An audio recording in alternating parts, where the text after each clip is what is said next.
¿Cómo está usted? Me da mucho gusto darle la bienvenida a nuestro programa A Fondo. Hoy vamos a hablar de los órganos autónomos, de los organismos autónomos que hay en nuestro país. Vamos a ver, de verdad, qué son, para qué sirven y en qué riesgo están en este momento. Y el riesgo que representa para una sociedad o para una democracia como la nuestra que desaparezcan los órganos constitucionales autónomos. Esto es A Fondo, acompáñanos.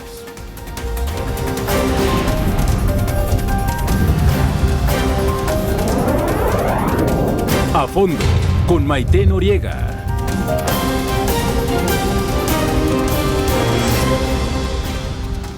Para muchos de nosotros, sobre todo yo creo que para la gente de mi generación, de nuestra generación, el surgimiento de los organismos constitucionales autónomos habría como una ventana, ¿no? Un respiro sobre todo para la defensa de los derechos de los ciudadanos que habían estado conculcados durante muchísimo tiempo. No del todo, porque sí teníamos una democracia acotada, deficiente, pero sí la teníamos. Pero para mí fue muy grato ver el surgimiento de la CNDH, del INE. Yo fui la periodista a la que le tocó ver la última elección de Estado, ¿no? Manejada por Bartlett, en una carpa en la Secretaría de Gobernación. Nada más estábamos Pedro Ferriz y yo, de Canal 11, corrieron a todos los periodistas. Entonces, cuando ves el surgimiento del INE, dices, qué maravilla que esta sociedad, porque no nos lo regaló nadie, que esta sociedad se haya sabido dar este tipo de organismos. Pero bueno, si los tuviéramos que definir, María Marván, perdón, antes de irme contigo, déjame que presente a todos los panelistas, a quienes agradezco enormemente su presencia. Maestro Ignacio Camacho, consultor de Integralia, bienvenido, buenas noches. Gracias, Maite. Carlos Mendoza, consejero nacional de Morena, bienvenido. Maite, buenas noches, muchas gracias. Doctor Alfonso Herrera García, doctor en Derecho Constitucional, profesor de posgrado en la Universidad Panamericana, bienvenido. Muchas gracias. Y la doctora María Marván Laborde, bienvenida siempre, gracias. Muchas gracias, qué gusto compartir mesa con ustedes. Bueno, ¿qué son y para qué sirven los órganos constitucionales autónomos? Yo creo que empezaste bien, Maite. Yo creo que, en primer lugar, son una conquista, y son una conquista que poco a poco lo que van tratando de conseguir es disminuir la autoridad presidencial. Tenemos un presidencialismo por definición constitucional muy fuerte, y más si tomamos en cuenta lo que alguna vez el doctor Carpizo, algunos se acordarán de él, bautizó como las facultades metaconstitucionales, es decir, un sistema presidencialista por definición tiene un presidente fuerte, si no, no funciona. Nuestra Constitución lo hace muy fuerte y las facultades metaconstitucionales lo hacían más.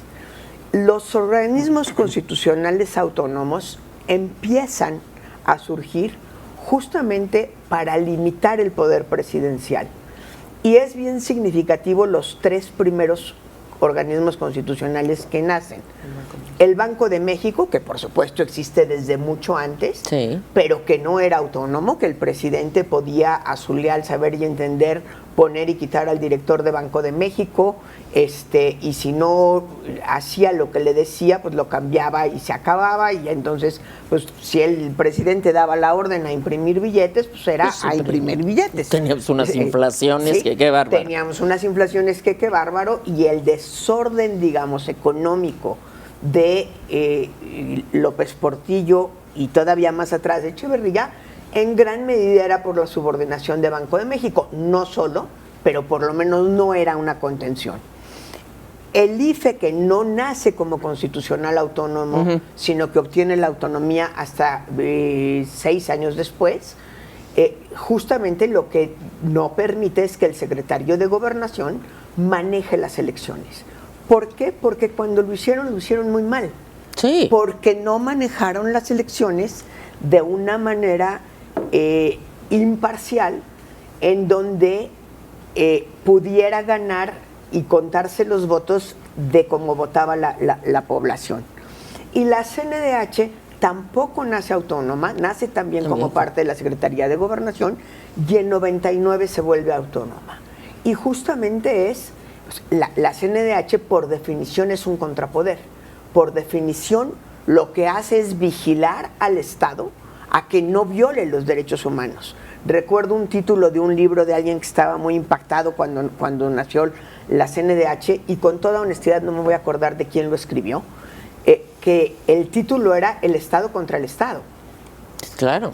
Sí, entonces, esa es la razón de ser.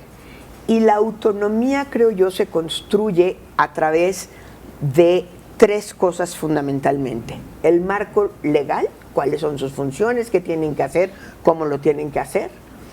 El proceso de nombramiento de la cabeza o del cuerpo colegiado que lo encabeza.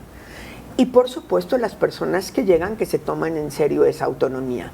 Y yo creo que lo que hacen los órganos constitucionales autónomos son funciones muy específicas que el Estado considera muy importantes, tan importantes que no se pueden dejar al libre arbitrio del presidente. ¿Qué importancia crees que le dé el presidente López Obrador a estos organismos? Sí, yo creo que el presidente Andrés Manuel sabe de la importancia de los organismos autónomos, pero entiende en el fondo que nacieron con un vicio de diseño institucional muy grande.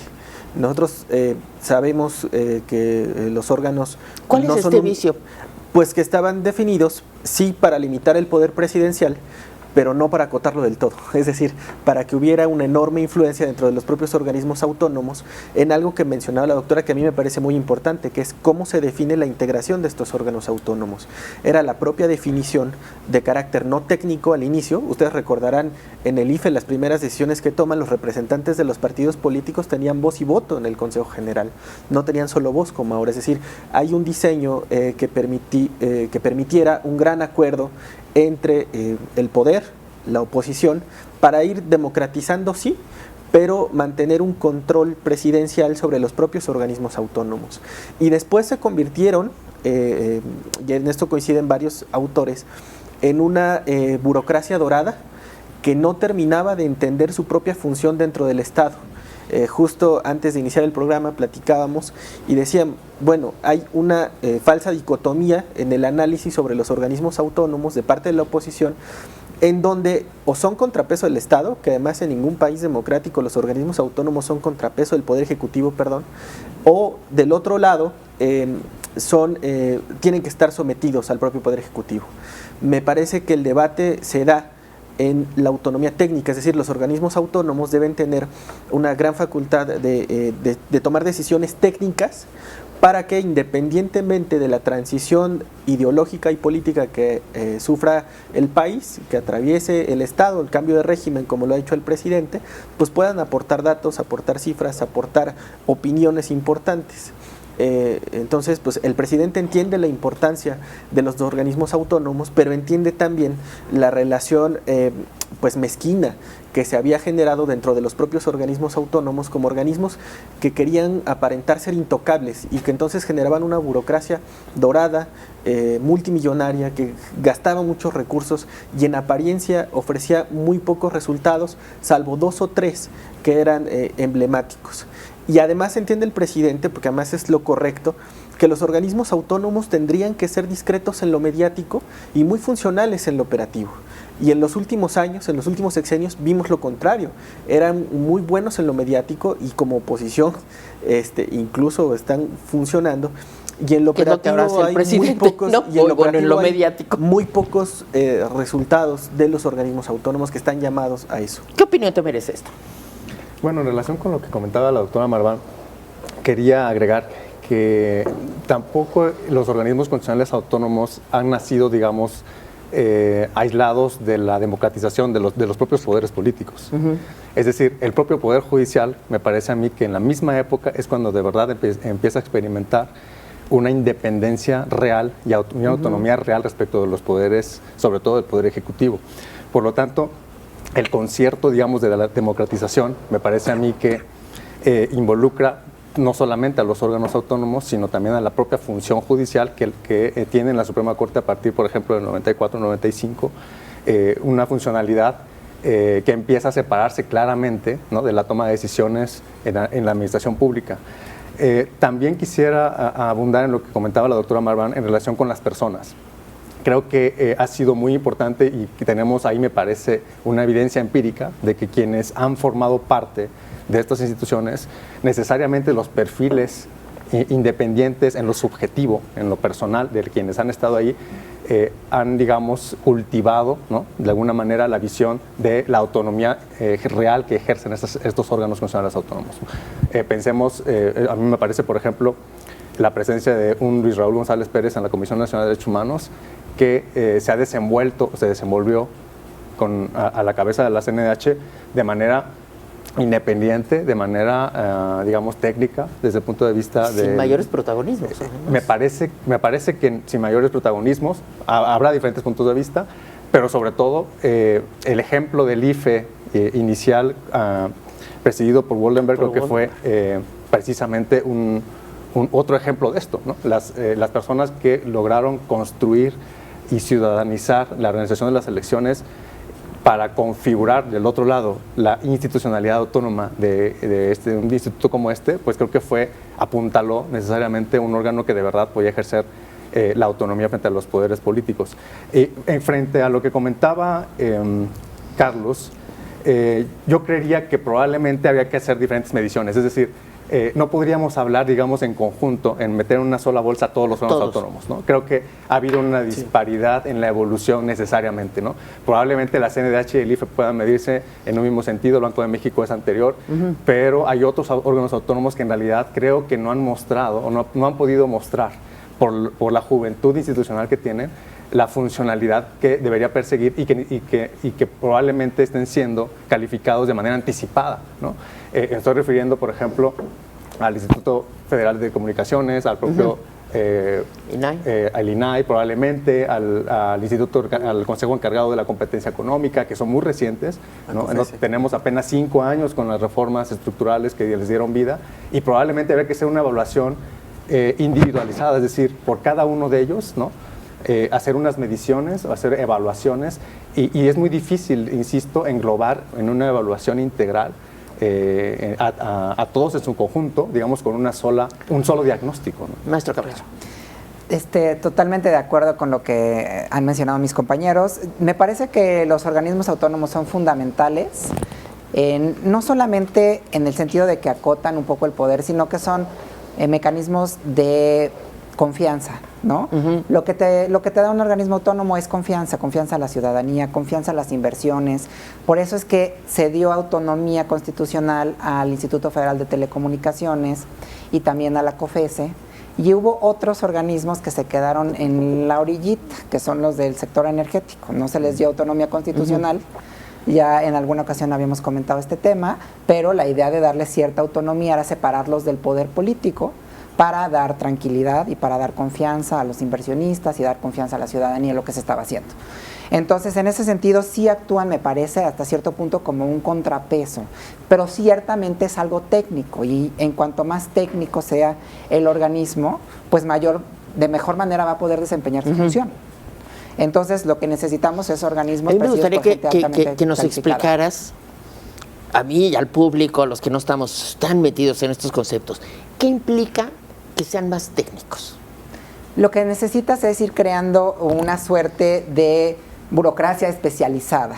Gente con un nivel académico y profesional, experiencia muy alto, que es lo que van haciendo este tipo de organismos. La COFESE, por ejemplo, tienen mecanismos de entrada ya estandarizados, exámenes, exigen un cierto nivel de competencia. Entonces, en ese sentido, ya vas creando una suerte de burocracia especializada que te puede ayudar a resolver los problemas de mejor manera. Claro, porque además los conocen, o sea, se crean perfiles ad hoc para ello, porque además no todos por ejemplo, la COFESE o el IFETEL, ¿no? Tienen de verdad problemas muy específicos, muy concretos, que no entran dentro del conocimiento del general, ¿no? De la mayoría de la gente. Vamos a hacer una pausa y vamos a hablar de los nombramientos a modo. ¿Qué implican para lo que tú das, la credibilidad de los organismos y para la confianza de los ciudadanos? Hacemos una pausa, estamos en A Fondo. Hace un momento el Senado de la República hizo la designación de quien habrá de ser una ministra de la Suprema Corte de Justicia de la Nación, y este nombramiento recayó en quien era la directora del Sistema de Administración Tributaria del gobierno del presidente. Parece ser que era la designación obligada. Incluso Emilio Álvarez y Casa comentaba hoy que la terna la mandaron con el nombre de la doctora Farhat en negritas, ¿no? Como para que los senadores entendieran que esa era la buena. ¿De qué manera este tipo de nombramientos a modo, o el de la señora Piedra, que no cumple los perfiles, que no cumple los reglamentos, que viola el régimen legal, de cómo los podemos entender, cómo la gente puede seguir confiando en las instituciones y en quienes hacen estos nombramientos? Bueno, a mí me gustaría hacer una distinción y luego tratar de hacer un poco de historia, justamente con los dos ejemplos que pusiste. Ciertamente la terna de la Suprema Corte la mandaron con un nombre en negritas y por supuesto que el partido del presidente supo leer y obedeció. Digámosle como quieran, obedeció. Obedeció, sí. ¿Sí? Pero eran 3 perfiles defendibles. Muy buenos. Pero sí. Eran 3 perfiles muy buenos. La comparecencia de ayer de las 3. Muy dura y muy la buena. verdad es que si yo hubiera tenido que decidir, pues sí me hubieran hecho dudar, sí, con órdenes o sin órdenes, siendo yo del partido del presidente o de otro partido. O sea, sí había de dónde escoger. Sí, sí, buenos perfiles. Cosa que es muy distinta con el caso de la señora Piedra Ibarra. La señora Piedra Ibarra no cumplía el perfil, no cumplía los requisitos legales, y el hacer víctima no la hace necesariamente una buena directora. Veremos ahora. Sí, no, el ser atropellado no me hace ser buen conductor de coche. Más o menos. Yo creo que es un muy buen ejemplo. ¿Sí? Ahora, ¿qué pasa con los nombramientos de los cuerpos colegiados? Normalmente se buscan una característica que es una de 2 características. O las nombra el legislativo, ya bien sea en la Cámara de Senadores o en la Cámara de Diputados, o hay la intervención de 2 poderes en busca precisamente de esa autonomía. Los órganos constitucionales, decíamos hace rato, nacieron en 96.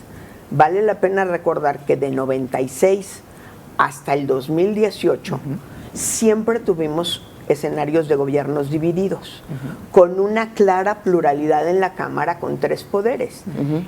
Si seguimos el razonamiento, la única manera que había de nombrar a los titulares de estas organizaciones, en el caso del Banco de México nada más es una persona, en el caso del IFE antes eran 9 consejeros, subieron a 11. Lo que tenía que haber era acuerdo entre las fuerzas políticas. Hoy no se necesita ese acuerdo entre las fuerzas políticas, porque el triunfo de Morena, encabezado por López Obrador, es tal que le da la posibilidad legal de hacer lo que le dé la gana, y está haciendo lo que le dé la gana. Yo creo que ahí lo que hay que pensar es lo que Levinsky en el libro con Ziblatt habla de la prudencia política o de la autocontención política. Es decir, sería un muy buen detalle del presidente, por supuesto que haga uso de su mayoría, pero que piense en la legitimidad de las instituciones y de qué manera favorecería el pensar que está mandando a una gente, en primer lugar, competente, y en segundo lugar, con cierta independencia, y no que está mandando a alguien que le va a servir a sus intereses. Una parte fundamental que se toca es el tema de la legitimidad, y por supuesto cuando yo decía que uno de los vicios institucionales con el que surgieron fue el tema de la designación de cómo se iban a integrar y quiénes iban a ser sus titulares, abre la posibilidad de que el presidente Andrés Manuel haga las propuestas y entonces había un ejercicio de diálogo amplio en la Cámara de Diputados o en la Cámara de Senadores para elegir entre las ternas y entre los mecanismos que hay. Eso de que hace lo que le da la gana no es tan así. Hoy me parece que es un argumento ridiculizador que busca eliminar las individualidades de los senadores, porque hoy incluso durante la mañana hubo una votación interna en la bancada de Morena para ver a quién se iba a apoyar. Hasta que los llamaron a cuentas. Y les dijeron... Hubo la votación sí, y los llevaron al oscurito y les dijeron, este es el que viene con letras negritas. No. Bueno, esa es una apreciación personal, porque además no hay evidencia de eso. Y es terrible que se esté planteando así a un poder del Estado. A ver, ahora, un nombramiento a modo, no, porque están los mecanismos institucionales. A mí me parece un gran avance que haya por fin alguien con una característica de víctima que ha sufrido la violencia sistemática del Estado. Bueno, para eso hay instituciones que pueden determinar si cumplió o no los requisitos y se puede echar para abajo. No se pudo, era dirigente de partido. Bueno, que acudan. Pues lo que está es que no era dirigente de partido. Y en el caso hoy de Margarita Ríos Farjat, me parece que cumple con todas las credenciales, con todos los requisitos. ¿Y a mí qué mecanismo me parecería correcto? Porque creo que este tampoco es el ideal. Me parece que retomar el mecanismo de la COFESE, por ejemplo, podría ser muy enriquecedor a los organismos autónomos. Entonces, ¿cómo se eligió los integrantes de la COFESE? Un equipo técnico integrado entre INEGI y Banco de México y la propia COFESE, seleccionan perfiles técnicos buenos, porque además la COFESE intentó en algún tiempo, pero ahora ya ha disminuido, tomar posturas políticas, que a mí me parece que no es lo correcto en los organismos autónomos. Entonces, retomar ese mecanismo institucional, porque además no se puede partir de la ilegitimidad de los nombramientos, porque la legitimidad se la dio el pueblo mexicano en las urnas el 1 de diciembre, al Poder Legislativo y al Poder Ejecutivo. Entonces me parece incluso mezquino tratar ahora de decir que son nombramientos ilegítimos, que son nombramientos a modo, que no fortalecen la democracia. ¿Cuándo fue mandato del pueblo mexicano? Si lo que está mal es pero el ¿estamos diseño hablando de la legitimidad de los cambie. legisladores o de los nombramientos que están haciendo? De ambas. No, porque pero ahorita se acaba de decir que los llamaron a cuentas, que los sentaron y que les dijeron eso es cuestionar la legitimidad y la individualidad de los senadores y de los diputados. A ver, los senadores lo han dicho y los legisladores lo han dicho, y ayer hubo una reunión, una asamblea de legisladores que dijeron que van a seguir todos unidos trabajando para que el presidente pueda llevar a cabo todo lo que él quiera, no lo que él considere justo, lo que él quiera. La elección de Rosario Piedra fue muy cuestionada y creo que le deja una bolladura a la CNDH verdaderamente grande, pero espero su opinión. A ver, por favor, maestro. Justamente eso iba a decir.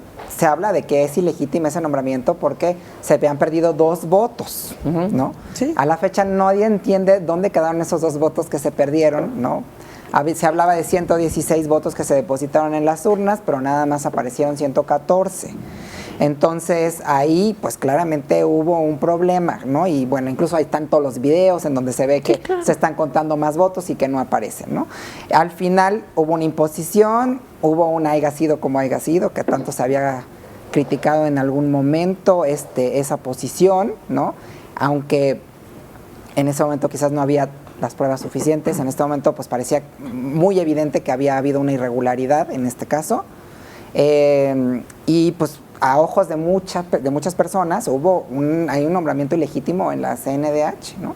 Aunque se haya cumplido de alguna forma con lo que establecía la ley, entre comillas, porque entre comillas, porque ahí ni siquiera logró la mayoría calificada. Y porque no cumplía con los requisitos, ¿no? Entonces, bueno, ahí está ese nombramiento y lo que despierta entre muchos ciudadanos es un sentimiento de incongruencia por parte del partido del presidente, del mismo presidente que siempre habló de evitar cualquier tipo de fraude, y ahí está el problema. Entonces, creo que aunque las urnas le hayan dado ese poder, y como decía la doctora Marván, y creo que es muy importante decirlo, pues ya no hay esa necesidad de negociación, entonces puedes hacer este tipo de cosas. Creo que en este tipo de nombramientos sí hay un problema de legitimidad. Yo creo que yo creo que lo que se hizo y se garantizó fue que por primera vez en la historia de los organismos autónomos, una persona sumamente empática con las víctimas, porque además es víctima propia de la violencia sistemática y sistémica por parte del Estado, pueda estar en un lugar que garantice la defensa de las víctimas. Mira, yo puedo ser muy empática con el presidente y no puedo ser presidenta de este país. ¿no? Y puedo ser muy empática con todos los ciudadanos que votaron con él, lo cual no me legitima para ser presidenta. O sea, la empatía no. O sea, de verdad, los requisitos son muy claros. Lo que tú hablabas de los votos se cuentan. 1, 2, 3. Pero además es esto, ¿no? O sea, de verdad, a mí me preocupa mucho, y tú lo habrás visto.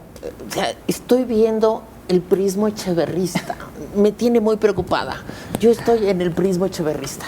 Yo sí quisiera hacer quizá una anotación de cierto optimismo, que es, evidentemente, me parecería que si hay problemas, si hay problemas de cumplimiento del principio de legalidad en el nombramiento de la presidenta de la comisión, pero creo que a diferencia de los tiempos del priismo recalcitrante, vamos a llamarlo así, ahora se dio entrada a un juicio de amparo en donde se planteó por parte del senador Álvarez y Casa la posibilidad de que un juez de distrito analice primero, claro, ¿no?, la procedibilidad de un juicio de amparo, acudiendo al interés legítimo que tiene la participación de este procedimiento, y por el otro lado pues tendrá que haber un pronunciamiento de un juez federal en relación con cómo se tiene que aplicar la ley de amparo en este asunto. Es decir, si había que acudir, por ejemplo, a analizar judicialmente si en efecto se cumplieron los requisitos o si en efecto hubo, por ejemplo, vicios en los procedimientos legislativos que finalmente llevaron al nombramiento.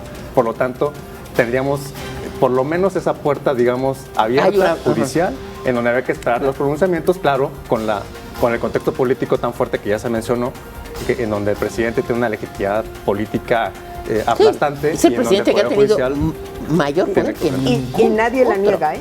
No, nadie. Y nadie la niega. En esta mesa no se ha negado. No, por supuesto que no.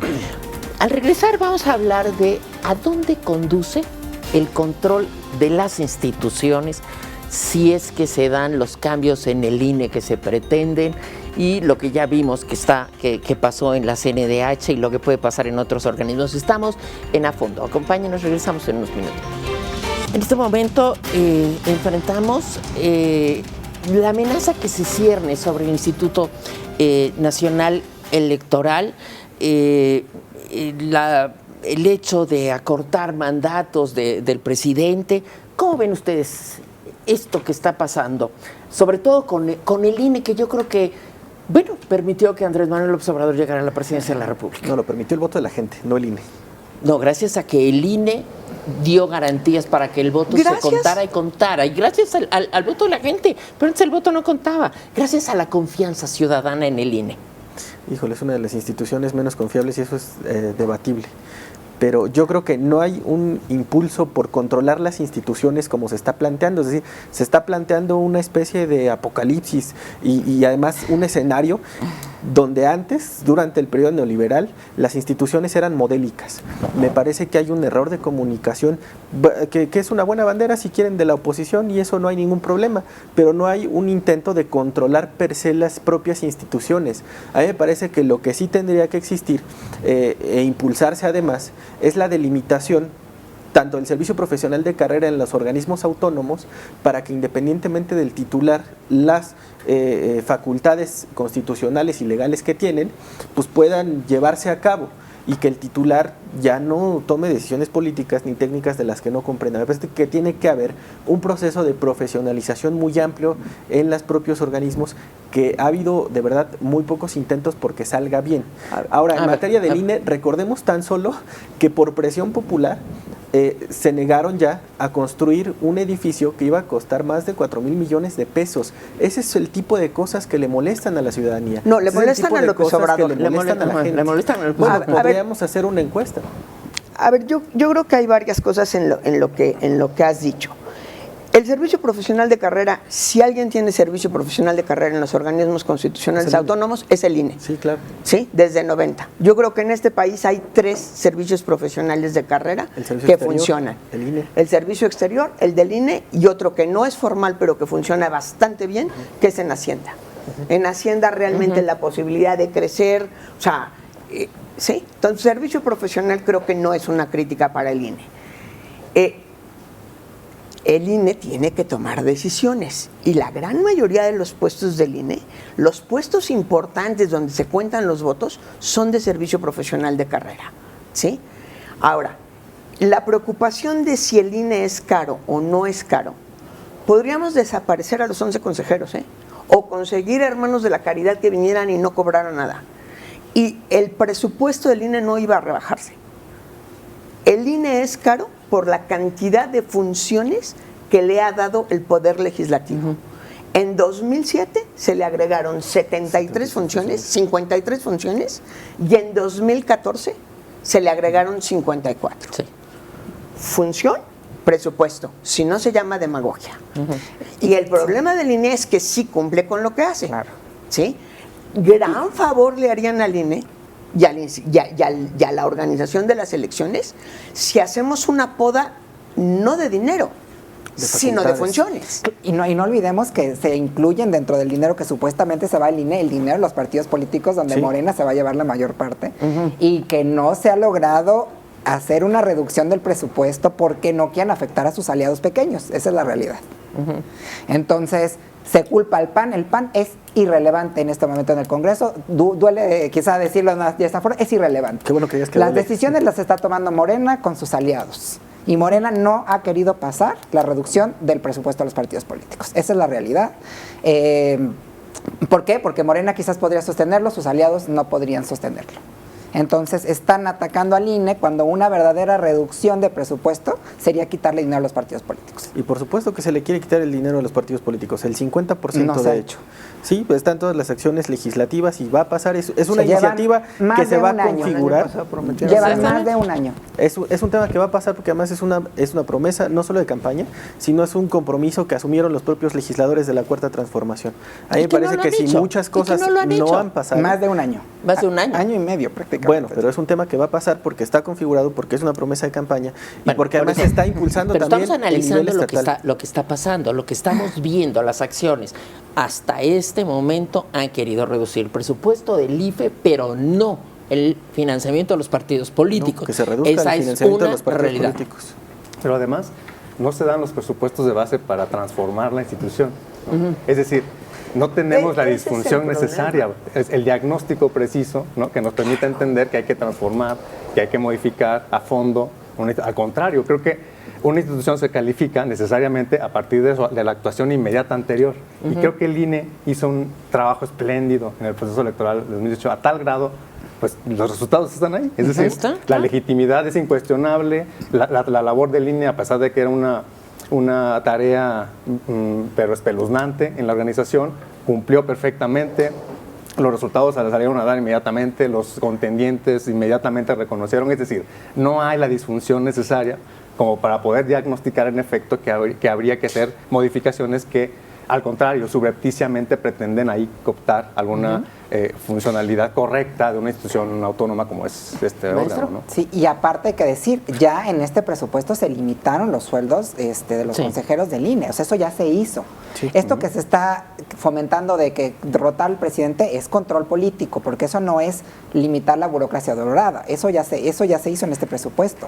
Esto es Con- adicional. Con un problema además gravísimo en la rotación de presidentes, ¿eh? Y aquí sí puedo hablar por experiencia. Yo fui comisionada del IFAI, donde la presidencia era rotatoria y elegida entre Los los integrantes. propios colegas. Tú conoces muy bien el tribunal. Es una manzana envenenada. Claro. No se puede trabajar porque hay que estarse cuidando todo el tiempo de dónde va a venir la puñalada. Y si no, preguntémosle a Yanino Talora, que además le Claro. dieron la puñalada por órdenes. Sí, claro. ¿Sí? Entonces, sí hay que tener cuidado.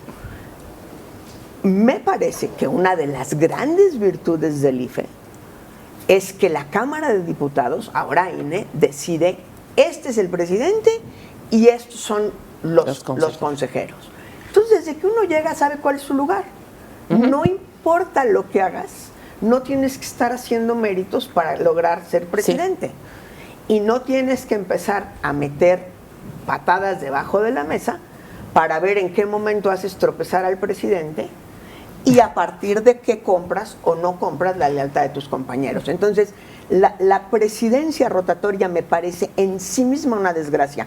Si va a ser el pretexto para correr a los comisionados, a los consejeros que están ahorita y traer nuevos, entonces estamos hablando de otra cosa. Ahora, también reconozcámoslo, y yo no digo ni que el INE no sea mejorable, ni que antes todo era perfecto. En 2003 todos los consejeros tenían la posibilidad de reelección, excepto el presidente, por diseño legal. ¿Sí?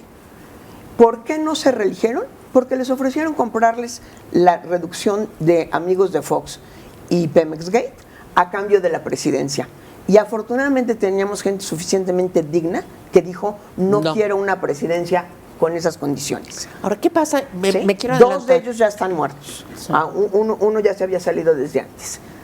¿Sí? Entonces, sí hay problemas. En 2007, por decisión de los diputados para satisfacer las demandas de López Obrador, se corrieron a todos los consejeros y volvimos a empezar.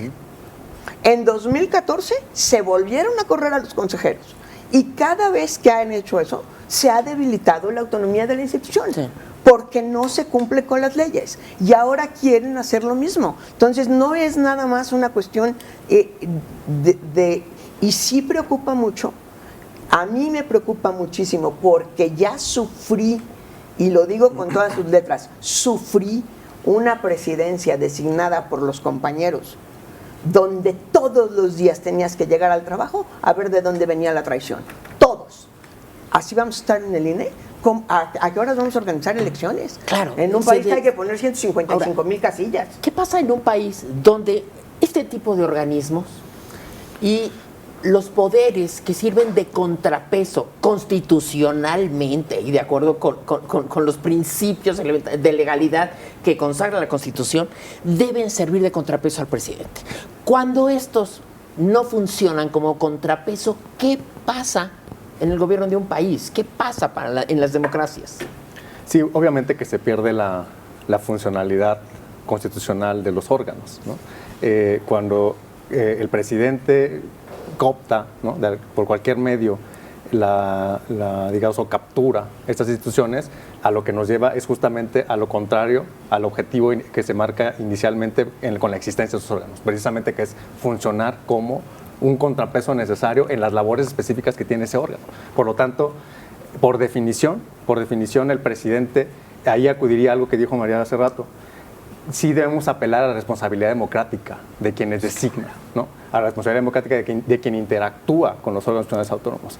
Y eso no está en las normas, no está, digamos, no hay manera o garantía institucional de hacerlo, sino que hay que apelar a la responsabilidad subjetiva, interpersonal de los órganos, de quien está funcionando como titular del órgano, como para, por ejemplo, permitir que, a pesar de que tiene el poder suficiente para modificar, para nombrar nuevos integrantes, para reformar, se abstenga de hacerlo precisamente por su responsabilidad que debería tener. Es decir, tengo yo que cuidar las formas institucionales para permitir esa operación. Rápido, ¿no? Una pregunta rápida, de respuesta de 30 segundos. ¿Qué pasa en un país donde no existen contrapesos para el Poder Ejecutivo?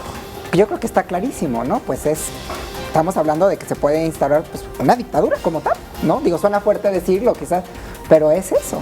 Y ya lo vimos en muchos países En Venezuela, de América Latina. Cuba, ¿no? Porque es el argumento, ¿no? Siempre. Por supuesto. ¿Y no? Y ahí está En Bolivia, Chile por con ejemplo. Pinochet. Claro. Sí, claro. En Chile con Se Pinochet. instauran las tiranías. Bueno, es un tema distinto, fue un golpe militar. Bueno, vamos a hablar de Pero se esto, de quitaron los todos los contrapesos y de través de la la necesidad de defender la legalidad por encima de la justicia, o es al revés. Se las dejo la pregunta. Una pausa, regresamos. Para Esto es otro A Fondo. programa. Decíamos, vamos a defender lo legal sobre lo justo o lo justo sobre lo legal para poder seguir teniendo un régimen en el que los contrapesos permitan equilibrar el poder de un presidente como el presidente Andrés Manuel López Obrador, que tiene más poder del que ha tenido ninguno en este país.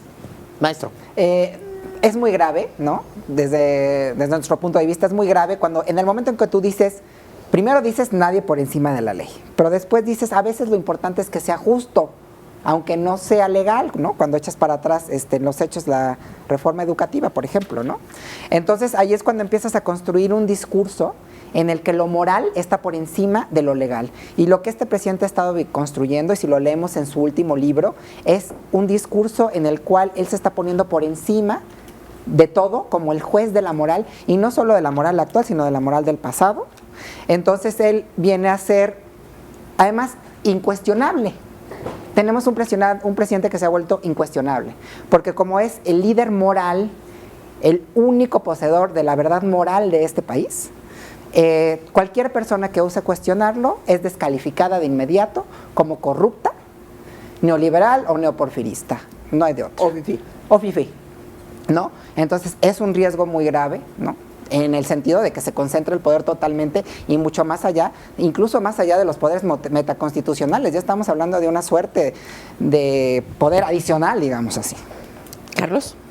Acaban de descubrir el agua tibia con la polarización que vive este país. A mí me parece que es una exageración. Lo que se está planteando es una forma distinta de concebir la política. Y uno de los problemas más grandes del diseño institucional del Estado neoliberal en este país es que lo legal permitía resquicios. Es decir, no había una conjunción, una conexión entre la justicia y la legalidad, porque se promovía desde el propio Estado, desde las propias instituciones del gobierno, pasar por encima de la ley.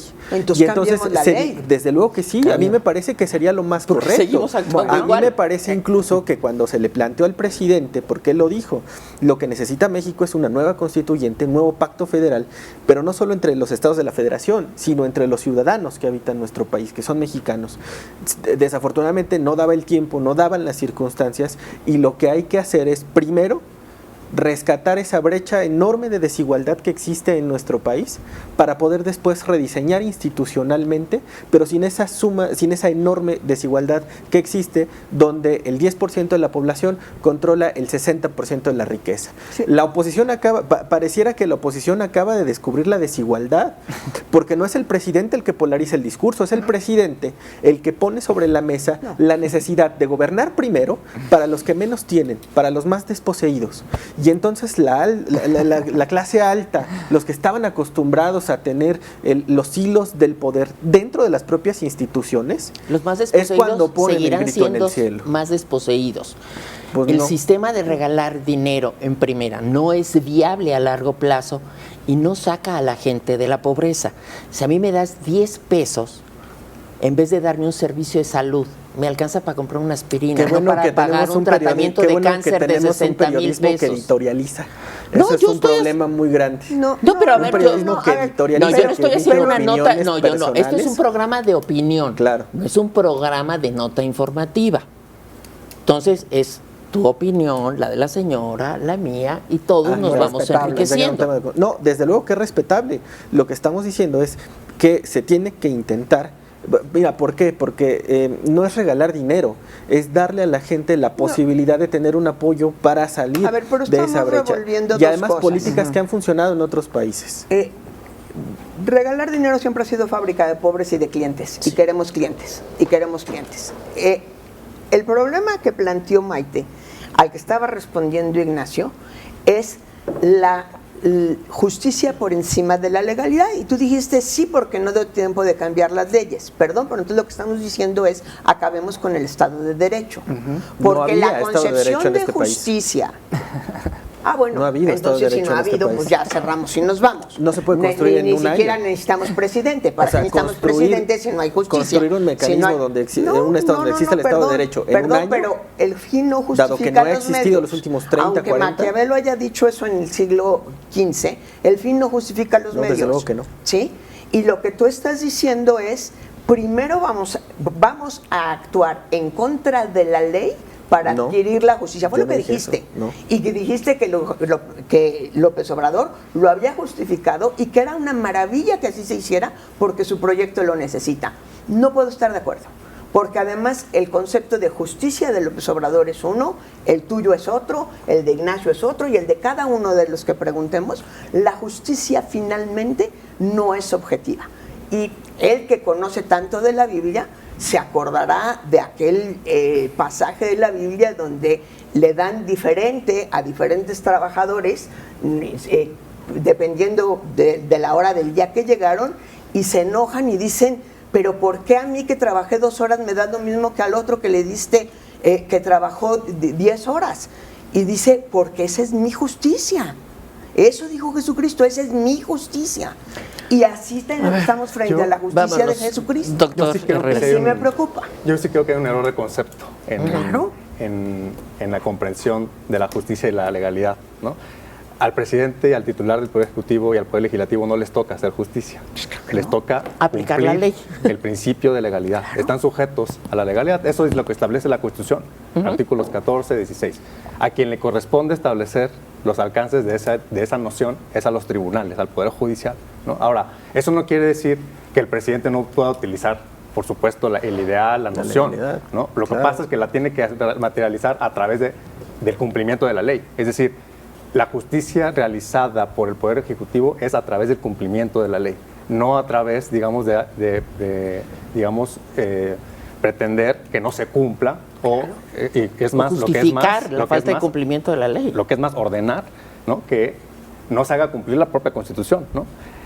Insisto, ahí viene un error de concepto que finalmente lo que nos tiene que llevar es que en efecto el Estado de Derecho solamente se podría hacer cumplir por el presidente a partir de la idea de que están sujetos al cumplimiento de las reglas del juego, ¿no? Y que si en el caso de que hubiera alguna inconsecuencia, alguna,